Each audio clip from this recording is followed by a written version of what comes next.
Add to stream. There we go. All right. Hey. I want to welcome you to my one of my first Facebook Lives here from my own private studio. Yeah, pretty happy about that.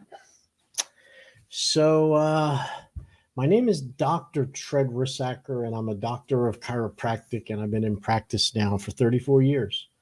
I originally got started in chiropractic because of my dad.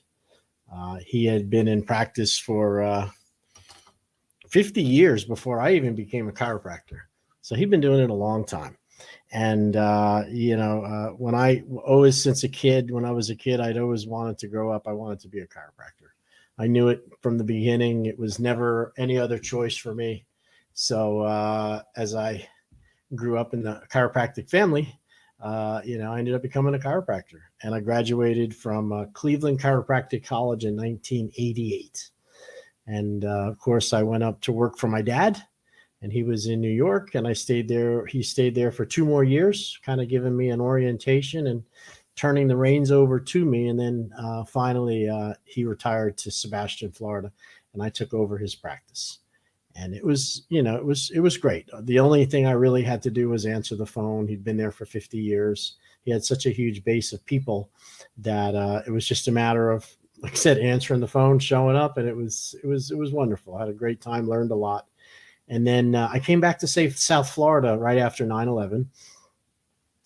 It seemed like living in New York, you were a target for airplanes and stuff. So my family, is in Stewart. So it was important for me to get back to where my family was. My brothers, my sisters, my mom and dad had separated when we were younger, although my dad did live in Sebastian.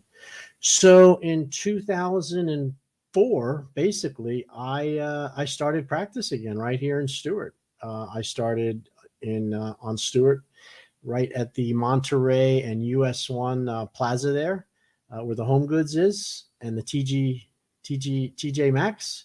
And there was a little hearing center, hearing RX store that we turned into my first chiropractic office.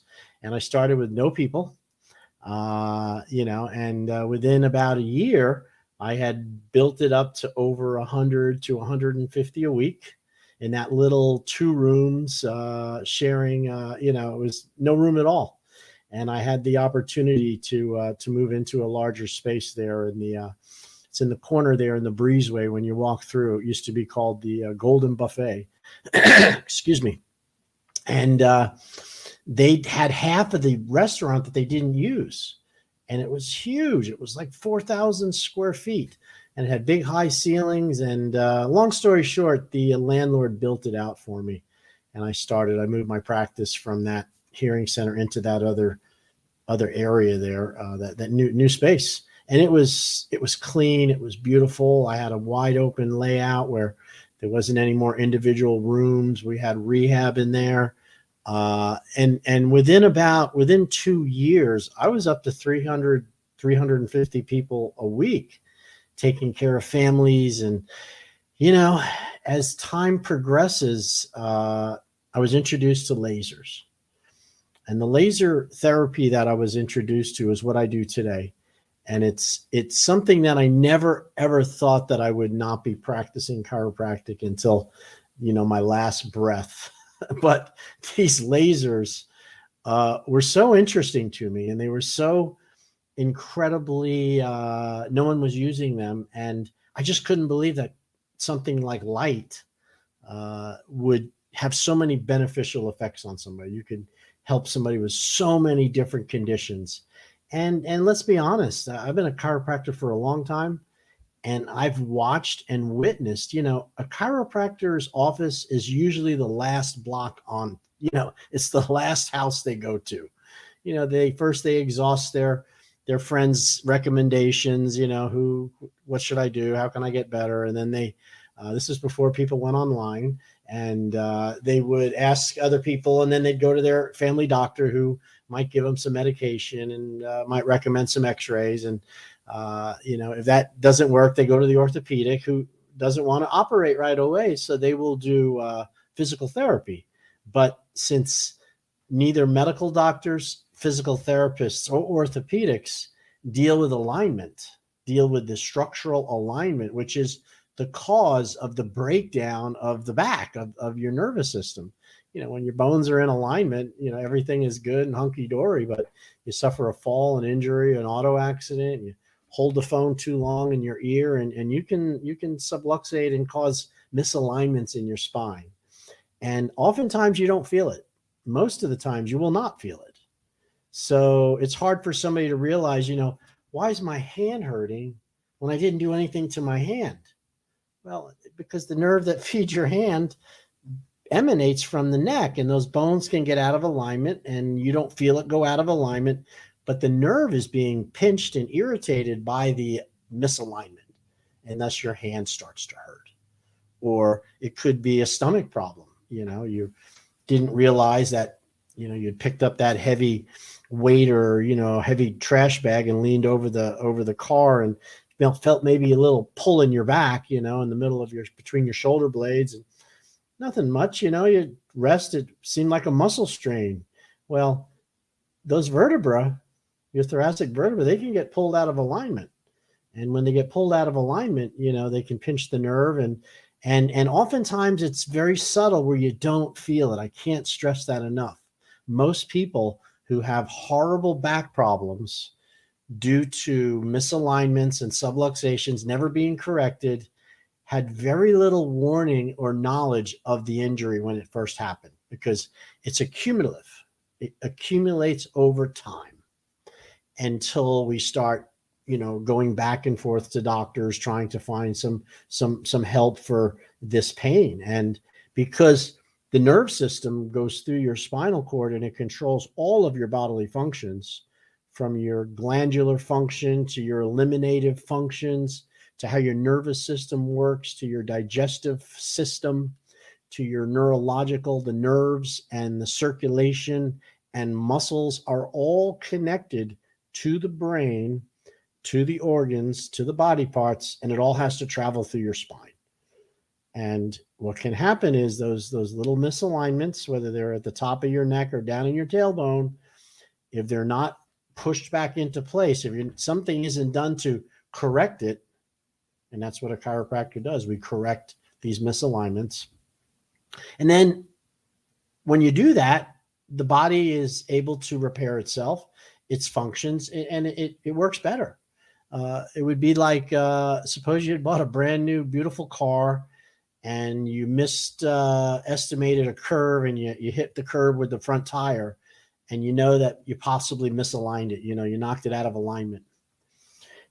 And then you notice your tire is wearing unevenly, and it's not, it's shaking when you go to brake it. Are you going to ignore that alignment and just put a new tire on it, or take the car in to be exchanged or repaired, fixed or replaced? You're going to fix the alignment. And when you fix the alignment, the car and the tire doesn't wear out prematurely. Well, your spine is the same way. When you have these little injuries to your neck and your back and your alignment, and it goes out of place, there's no mechanism that pops it back into place. You don't have an automatic vertebral realignment structure built in your body. Once it goes out of place, it stays out of place. And then the body begins to adapt and to get used to that bone out of alignment. And it's fine as long as we don't lift too much, or we don't put too much stress on ourselves, or we don't travel a long way on an airplane, or, we don't go bouncing around in the boat. But any little thing what normally wouldn't hurt you, but you become vulnerable to these injuries, to these onsets, because of the alignment is busted. It's out of alignment, so your body doesn't work as well. And an analogy for that would be a crane, a big steel crane that would pick up heavy loads. And if you think of a crane, you think of the boom, and it's holding it picks up the weight. And let's say it's rated for 20 tons, as long as all the cables and the boom is straight. But what if somebody came in and accidentally bent the boom? So instead of it being straight, it has a kink in it. Now, it wasn't enough to destroy the cables. The mechanism still worked. It could still pick things up, but it can't pick up 20 tons anymore. it could barely, you get 5 tons and the whole thing starts to creak, and it's designed to do 20 tons. Well, what's wrong? Is it the motor? It could be. Is it the cables? It might be. But the glaring obvious thing is the boom is bent. And now the levers and the moments of action, which is, physics, says that's a weak spot. And when we overstress the crane, that area is going to kink even more, and that's the problem. That is such a great analogy of people that have back problems and they don't really know it. Instead of fixing the problem and getting in and getting your alignment checked. By the way, I don't know when I'm out of alignment. I got to lay on my stomach. I have to have a chiropractor come. They feel my back for those, because I don't know it either. I'm no different. Just because I'm a chiropractor, I don't have this knowledge of when I'm out of alignment. I know better than some. However, I still need to be checked. And they check my range of motion. My neck goes up and down. They check my muscles really quick, your leg muscles, your feet. And then you lay on your stomach and they feel the bones of your back. And if one of them's tender and it's affecting, that could be a misalignment or a subluxation. And they also, they check my leg length, because when you have a tightness of your back, we're always in this balance. One side becomes tighter than the other. And when you lay in your stomach, it shows as a short leg. And that could be from a pelvic twist of your pelvis. It could be from a twist because you hit your head and you knocked your skull a little bit off out of alignment. All these bones can move around. And when they get knocked out, they got to be put back into place. It's pretty simple. So that's my deal about chiropractic. Now, if you're interested in getting in and seeing a chiropractor, I have no shortage of family members that are chiropractors. My brother, Dr. Todd Rissacker, and Dr. Caroline Rissacker are practicing in Jensen Beach, right there at the intersection of Jensen Beach Boulevard and US 1, across from the Treasure Coast Square Mall, kind of right across from, what is that seafood restaurant, Red Lobster. But they're in the plaza, and it's where the the Hobby Lobby and the Buffalo Wings, and then that Makita Buffet. Now, the Makita Buffet is where everybody's getting ready to come into my laser spa for body sculpting, because there's no shortage of food in there. And but they're in that plaza, and you can go in, and usually consultations, if you call up, are no charge to see if they can help you. And of course, there's fees involved with exams and x-rays and things like that. But as far as going in and finding out, we have a pretty open policy that there's really no charge to find out if we can help. And all fees will be explained ahead of time. And I'm actually going to be moving. I'm going to be there on Thursdays, Dr. Tread. I'm going to be there on Thursdays only.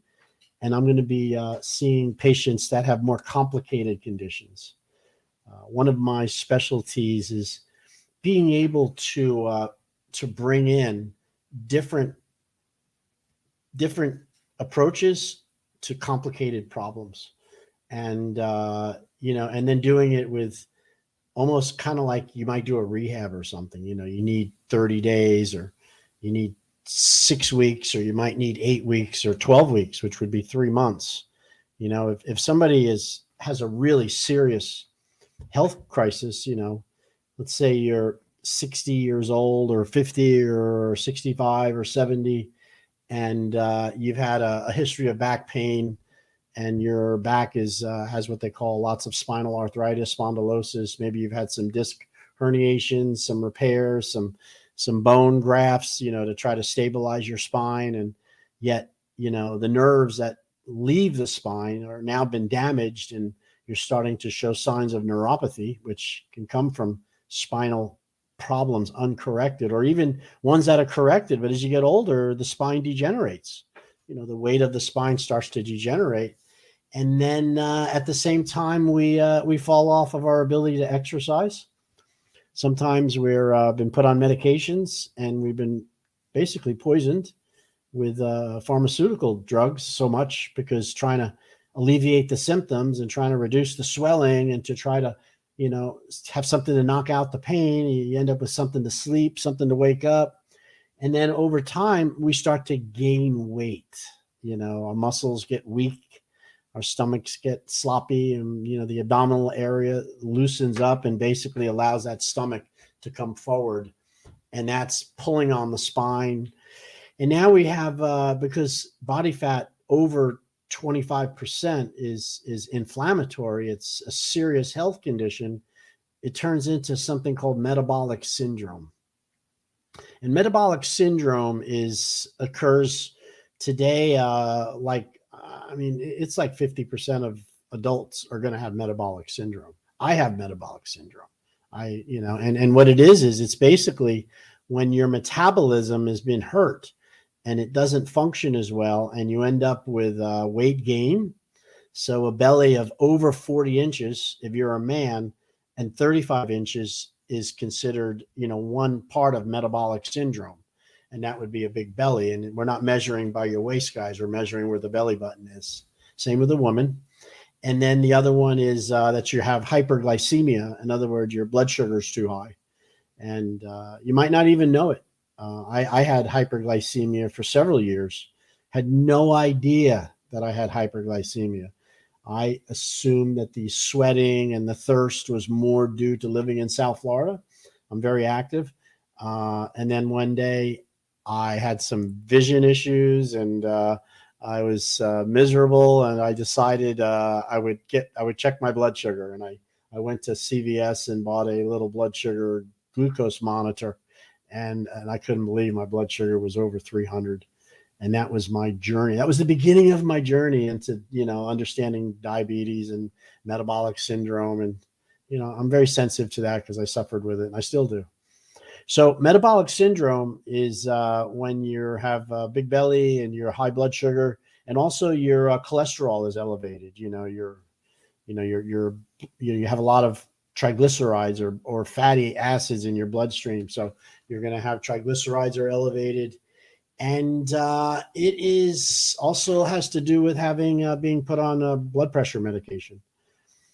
And of course, eventually insulin resistance.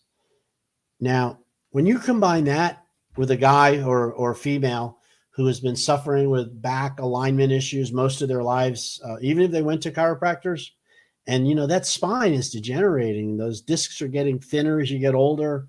You're starting to form arthritis and bone spurs. And gosh darn it, it's a complicated case. This is not something that an injection in your back is going to fix. You go get a nerve block or something, and that's not going to fix it. It's structural. It's metabolic. It's inflammatory. You're full of toxins and poisons from all the drugs and the medications and the bad food you've been eating, which is real common, and your glandular system is screwed up because of the toxins. So your sexual hormones are down, your fight or flight is in full gear, that nervous system, which protects you from being hurt, the fight or flight is in full, it's dominating. And when your fight or flight is dominating, your pressure is high, you don't want to eat food. You can't think of long-term problems. You don't need to think of problems when you're fighting the tiger. Your blood gets thick, and so you end up with thick blood. You have extra blood sugar because the sugar needs to make the muscles work. That's what stress is. It's a fight or flight response, and we're only designed to be in it for a short time. At the watering hole, either we get eaten or we run or we fight. It's done. But because humans can create that scenario again and again with their memories, and by watching and choosing to be in fight or flight, they're in this constant state of hypersensitivity to so much of their body's health. And now they're 60 years old, 65. They've worked their lives away, and they come to Florida to retire. And you know what? Their day involves going to the doctor. Well, maybe it's a little pickleball, or maybe it's golfing, but, alcohol starts to become more prevalent. I remember when they were working, they weren't drinking, but now that they're retired, out come the bedroom slippers, and we can get on with, having a couple of extra drinks. Now you're not as active. And all of these health things that have accumulated really make us not feel well. And you know, we really are sick. And truthfully, you are sick. So what I'm able to do as a chiropractor and a guy with a laser that gets rid of body fat, and someone with a degree in, you know, nutrition based on the fact that I'm a chiropractor and I understand functional medicine, I can look at all of your meds that you come in, and some people have several pages and make recommendations to see doctors to maybe, you know, let's look at those meds. You know, a lot of it is due to the metabolic syndrome, the high blood sugar, the high blood glucose, the body fat being high, the cholesterol being high, the heart pressure being raised. Those are drugs you're put on because of metabolic syndrome. You know, lose some weight, strengthen, get some muscle tone back, do a little gentle cleansing, you know, with foods, basically fruits and vegetables and some supplements, and then handle the outer fat with laser and red light, which are super beneficial. You can change that whole metabolic profile, you know, and depending on how long you've had it, depends on how long it takes. You know, I'm saying 3 months for most. I did it in 3 months. And once I finished it, guess what? I had to be vigilant and do it again.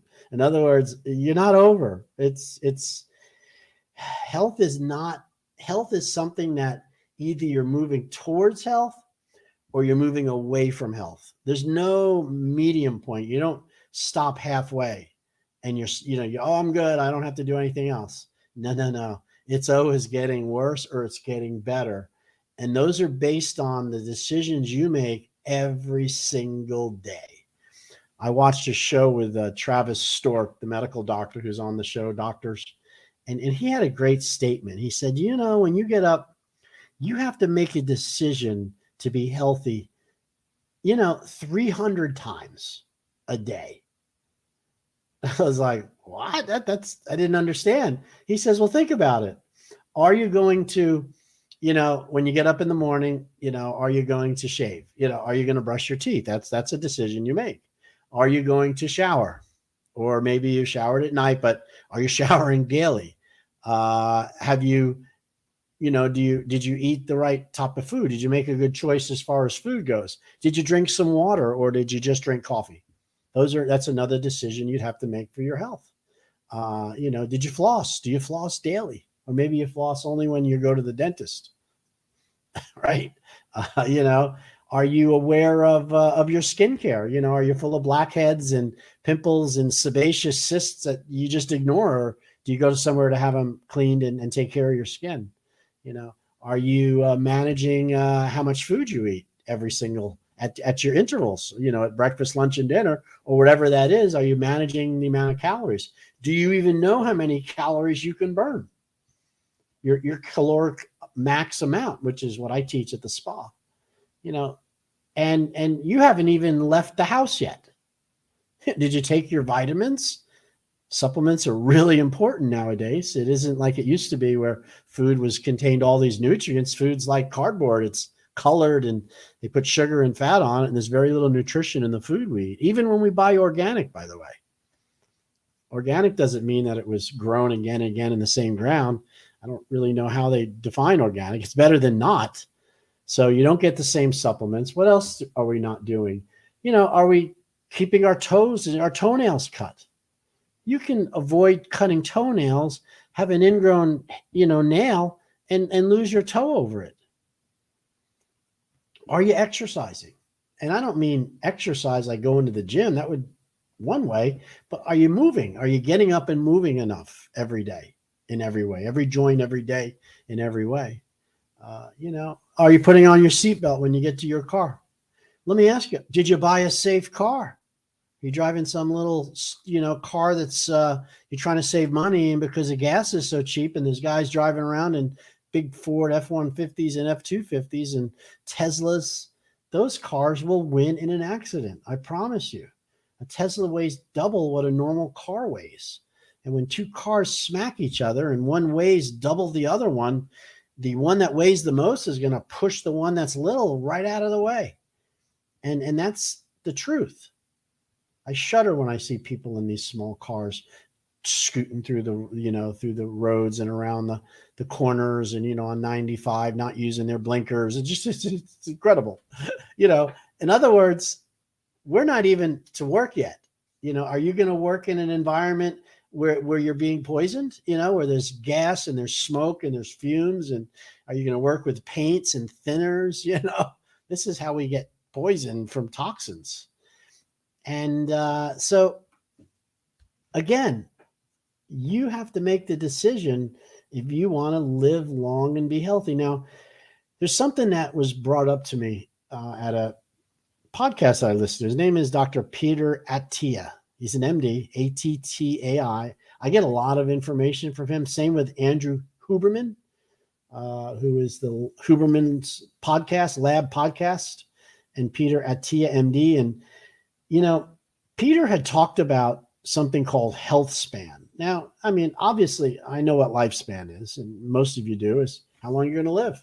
It's going to be 60, 70, 80. What's your lifespan?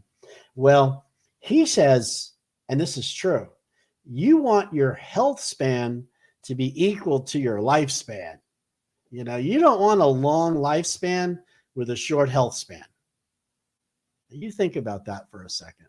That is really, really important, because if your health craps out by the time you're 50 and you're going to live to be 90, my God, that's 40 years of suffering and going to doctors and taking meds and not doing the things you want to do, and, and assuming that this is just the way my life should be.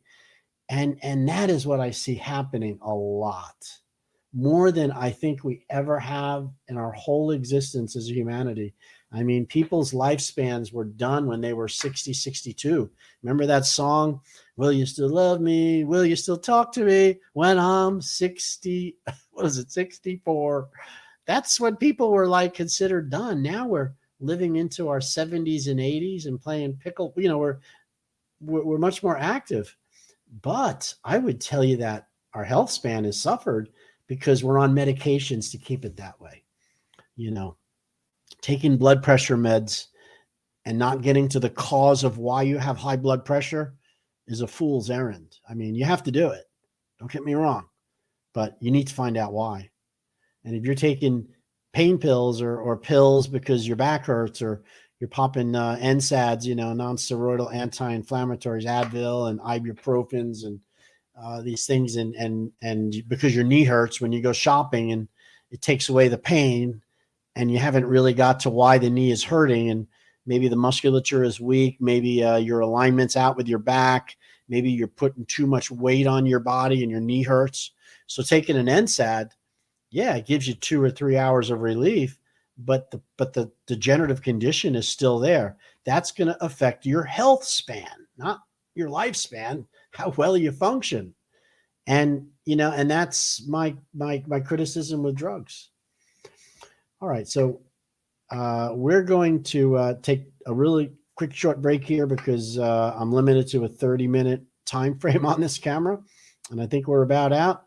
And then I'm going to come back and I'm going to finish up with actually my weight loss 101 of what you have to do to stay fit and to lose weight as I teach in my office. Okay. It's very informative. It makes a lot of sense. And I enjoy doing it because I'm good at it. I've done it for a while. So we'll see if we get chopped off here by my camera. I think it's going to click off in about 3 seconds. Oh, there it is. Okay, so I'm going to come back.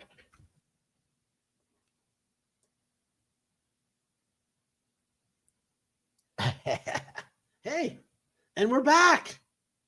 Imagine that. I shut it off, turned it on, and we're back. Woohoo! All right, you guys, my wonderful thousands of people that listen and have been waiting for me to get back on the air. I appreciate it. This is my first live show I've done, and I'm getting back to the basics here, okay? So let's talk about weight loss and about food and choices. Okay. And I am not the kind of doctor that gives you a list of what you can eat and can't eat. This is what you have to eat. This is what you shouldn't. I mean, there's things which you need to eat. And, and the first one is you need protein. I mean, do not ever discredit the importance of protein. Your body is a muscular machine. Your muscles move your body. They power your body. They allow you to work. They allow you to play. It's what gets you up out of bed. All of the little muscles in your body are what move the fluids through the body. Your heart is a pump. There's the organs of your digestive tract. There's a huge muscular tube which moves things through your body, and peristaltic actions. These are muscular contractions. A muscle is made of amino acids, and amino acids are what protein is. So I think there's 24 amino acids. There's like 3 or 4. We have to eat amino acids. We don't get them from the vegetables. Not much. You can get some amino acids from vegetable proteins. However, if you're a vegan and you want to eat enough protein to build muscle back, compared to someone who's eating meat, you'd have to eat 4 bowls of beans, 4 bowls of beans to make up what you can get from like less than half a pound of beef. All right. And the protein that comes from the plants, it's not complete amino acids. It doesn't have all the 24 amino acids you need. So it's missing some. So you have to supplement that. And now the other thing about protein is your body is a protein manufacturing machine. And as a result of the COVID and the mRNA vaccination that they're freaking jab, I don't know what to call it. Very upset over that, but that's a whole nother topic. We started to learn that our bodies make proteins, and the idea behind that COVID injection is they've taken the DNA, the RNA, messenger RNA, which is the blueprint for things. It can be a blueprint for proteins. And they have determined what the protein is for what they call a spike protein. And then that blueprint is injected into your body. And it's those little RNAs are wrapped in little fatty packets. It's a nano lipo technology. So they're taking that little protein, that mRNA, and they're wrapping it in a little piece of fat ball, small piece of fat, and that allows it to travel into the cell very easily. And once it goes into a cell, now it could be a muscle cell, it could be the cells of your reproductive system, it could be your those fetal cells, it could be a nerve cell, it could be other cells. What happens is when that mRNA goes into that cell, it hijacks and takes over that cell's protein manufacturing system. Every cell manufactures proteins. That's what we do. That's what allows us to build muscle, to build bone, to build tissue. Everything we build is by our body's cells manufacturing proteins. Your emotions, your neurological, all of your hormones are all produced as proteins by these cells. And the mRNA technology is injecting you with a dosage of RNA and hoping it's not going to take over all of your cells and only hijack a few. They used to say it was around where the injection site is. In other words, it stays in that muscle. Well, we know that's not true. It collects in metabolically active tissues, such as the heart, and in the sexual glands, in the what they call the fetal tissue. So, however, those proteins also are what make muscles. And in order to build muscle, when you exercise and use muscle's energy, you tear muscle, you break it down. And the way it's rebuilt is with amino acids from the food you eat. So protein is like really, really important for health and wellness. I mean, I'll go over exactly what's included in carbohydrates and what we get from that in a second. But the protein is quite amazing. Now, everything I'm telling you here, I'm not reading from a book. This is just my own knowledge and memory. I might not be perfect. Don't beat me up over it, but I can tell you protein is your friend with weight loss. If there's one thing that we have made in the spa to make a change of people is to get them to start eating more protein. It's really that simple, and protein comes from animals, or it comes from certain vegetables, which are high in protein. And that would be your green leafy vegetables. All right.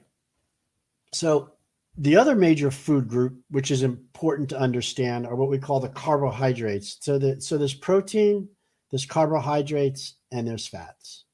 Okay, now what's interesting about proteins are there's no good or bad proteins. Okay, protein is protein. Now there's protein that, meat that's not good for you, like cold cuts and salamis, because they put so much other stuff in. It's processed. But as far as the protein goes, all protein is pretty good. You don't have bad proteins and good ones. You might have poor sources of protein where you're not getting much from it. However, protein is a good thing. So when it comes to carbohydrates, that would be plants in the form of vegetables or fruit. Okay. If it's got wings and it's got lips and it runs around on the ground or swims in the ocean or flies through the air, it is not a carbohydrate. Okay. Period. Case closed. And carbohydrates, because they're wheats and grains and flours and fruits and anything that's, carbohydrate now is something that is a building, it's everywhere. And what people have done, what humanity has done, is in an effort to make money, because money seems to be the fuel that powers everything. They have taken carbohydrates, which are very healthy and good for you, and they have concocted them and they have made them into something that really isn't healthy anymore. And they've done that by processing it. And I'll explain why processing is so bad for food in 1 second. And that is a major problem with our food industry right now, is those beautiful corn and vegetables and broccolis and wheats. Once you strip them of all their nutrients and once you process them, you've destroyed the energy within that food. You've devitalized it, and it turned into basically like almost toxic for you. Your body has to work to get rid of it instead of giving you life. So carbohydrates, there's good ones and there's bad ones. And a good carb is one that is natural and it occurs as close to the root as possible. In other words, it's fresh. And then a bad carb would be any carbohydrate which has been removed from the root for a long time. It's no longer part of, it isn't natural. It's been bleached. It's been pulverized. It's been baked. It's been, it's been mixed with other chemicals and stuff. These become what we call bad carbs. All right. And I'll explain a little bit why this is it's very interesting, by the way. I mean, really interesting. And when you understand this, you'll really realize what food choices you should eat and shouldn't eat. It's really obvious if you understand why we're eating food. Okay. And we got to talk about fats. Fats are really important.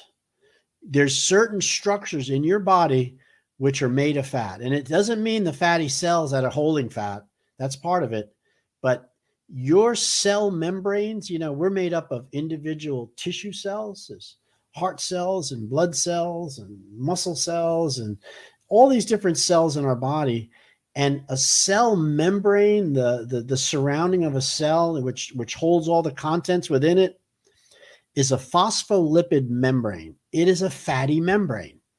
But you need to eat fat to have good cellular health, because that's what makes the cells. It's also a lubrication for your body. It lubricates the joints. If you're not getting enough fats and you're not lubricating, and you'll have much more of a chance of having arthritis and other problems because you're not getting enough of the oils.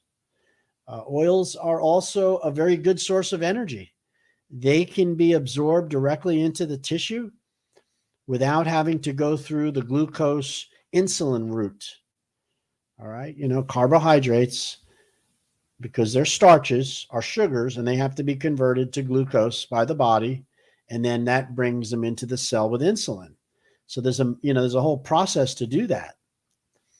And fats, however, and proteins do not require insulin to go into the cell.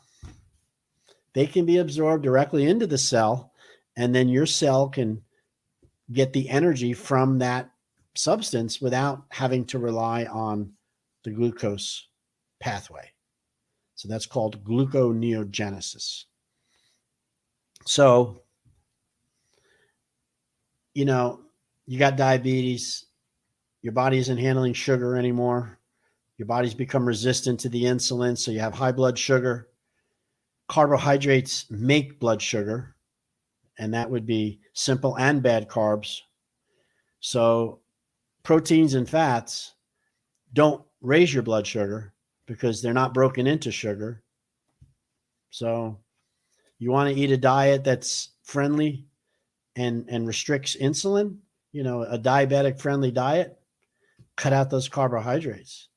That's the way it goes. If you're eating something which always raises your blood sugar and that's your main intake, that's not good. So having a diet that's high in protein and good fats and very low in carbohydrate, as long as you're not overeating the amount, which is, you got to come to a doctor to figure that out. You're not really good. You shouldn't have, why would you have insulin problems? Why would you have diabetes? Because you're not raising your blood sugar the same. And that's really, that's just kind of like a rule of thumb. You don't have to know nutrition, but there's some rules of thumb that I'm going to summarize here near the end of this. Okay. And so that's why we eat fats. Fats aren't making you fat, everybody, nor is protein, unless you're overeating your daily amount. And that we got to talk about. All right. So, you're listening to Dr. Trev Rissacker. I'm the doctor at the Slim Body Laser Spa, and I specialize in complicated cases, people that have, weight gain, disc problems, neuropathy, difficulty exercising, metabolic syndrome, 80, not 80%, 50% of you is out there. I have a ability to do chiropractic. I have ability to get rid of that body fat using the lasers. And I also have a whole program of nutrition and detoxification. And it's a plan. It's a program which has a beginning and an end. And it's something that I apply, and it's done kind of like an outpatient, and I'd love to be able to take you into a beautiful resort somewhere in Costa Rica and keep you for 3 months and offer all those services. Everybody gets better there, but we have to live in our world. So part of what I do is I can direct you to these different professionals, all who will handle each part of this problem. The blood sugar, the diabetes, the nutrition, the body fat reduction, which is, we're doing the chiropractic, and also the decompression tables. They work really well. Excuse me. So let's get back to this thing about diet. All right. Now, this is a really important thing to understand if you want to have a longer health span along with a long lifespan. You want to match. Okay. We eat food to give us energy. Okay. Food is our energy. Just like the gasoline that you put in your car powers your car from to Fort Pierce or to Louisiana, right? It doesn't care. It's fuel. It's fossil fuel, actually. It's the same thing that starch was made of many years ago. Remember, starch is a two carbon molecule linked together, and fossil fuels have 5 carbons and 8 carbons. They call them propane and hexane and octane. At one point, they were starch laying in the ground, and pressure and time and millions of years made those carbons link together, and that's how we get fossil fuel. So fuel and petroleum is very similar in structure to the food you eat, is my point. So our food comes from, our energy comes from the food we eat. And I ask people, what part of the food do you think, how do you think you get energy from the food? Well, we chew it. It's the car, it's the, whether it's a vegetable. I'm like, no. Where does the energy coming from? We know what's in the food, and it's, most people don't know it. And it's really simple. The energy that you need to make your body move and grow and do everything you've ever wanted to do, and it's the same for the whole planet, it comes from the sun. Okay? The sun. That thermonuclear reactor out there, which is 1 billion times stronger than any thermal, nuclear we've seen, is spewing out radiant energy in the form of energy, pure energy. And it radiates from the sun. And early on, when the sun was there and we weren't, it has such mass that particles of dust and dirt and minerals swirl around it because it has mass. And from that particles, that's how they feel the planets formed. The planets formed because, they struck together, they got dense. And as it rotated around the sun, it starts to absorb the sun. And the sunlight is what brings the minerals. And from the minerals, it also has to do with the attraction of and repulsion and attraction, which is the very basis of life, is, positive and negative. Sun's an electrical generator. It also is what plants use to live. So the plant gets struck by the radiant light from the sun, and with chlorophyll and some other things very unique to a plant, they can turn that energy into a starch. They capture radiant energy, and when they make starch, which is a carbon, oxygen, nitrogen, a long chain of carbons and nitrogens and things, the starch molecule, those molecules are held together by pure sunlight in the form of radiant energy, which is turned into chemical energy by the plant. Okay? You getting with me there? All right. So now, how do we get the energy? We eat the plant. We eat the starch. So when you have a plant that has starch, it's a live food, it's naturally grown, it has a lot of energy because it's fresh. It has the energy still there. But what happens if that plant, you come back a week later, it's been pulled out of the roots, it's dead, it's decaying. Is there still energy there? A little bit, but not as much as when it was healthy, because the starches held that energy. So we eat the starch, it goes into we chew it, break it up, our stomach breaks apart with different acids and different substances that, these things which break up tissue, and it releases some of that energy into the body, but most of it goes into the cell as glucose, which is that same energy trapped now in a sugar molecule. So starch to sugar, holding that energy. And when we take that glucose into our bloodstream and it goes into the cell, it releases ATP. ATP is the energy that your body needs every single moment, every cell, every single massive amounts of ATP. Without ATP, life ceases to happen. And ATP is the end product of sunlight coming into a plant, radiant, turning into chemical in a starch. We eat the starch and we get the energy from it. So who doesn't want more energy? I want more energy. I love energy. I think it's great. However, am I eating it? I can't get it. The sunlight does give you energy, by the way. It's a whole nother topic, because our bodies do respond to sunlight in many, many ways that we're just starting to understand. It's part of our circadian rhythm. It helps with sleep. It helps with waking and sleeping. Melatonin is produced in the dark. It goes away in sunlight. Red light and yellow light in the morning is very beneficial for us when it hits our body and our eyes. It helps to calm down the nervous system. It helps repair tissue. It is so much stuff they're just starting to understand. Yet, what have they been teaching you for the last 30 or 40 years? Stay out of the sun. Wear sunglasses. Cover up. You don't want to die of skin cancer. Now, I agree. I do not want to die of skin cancer.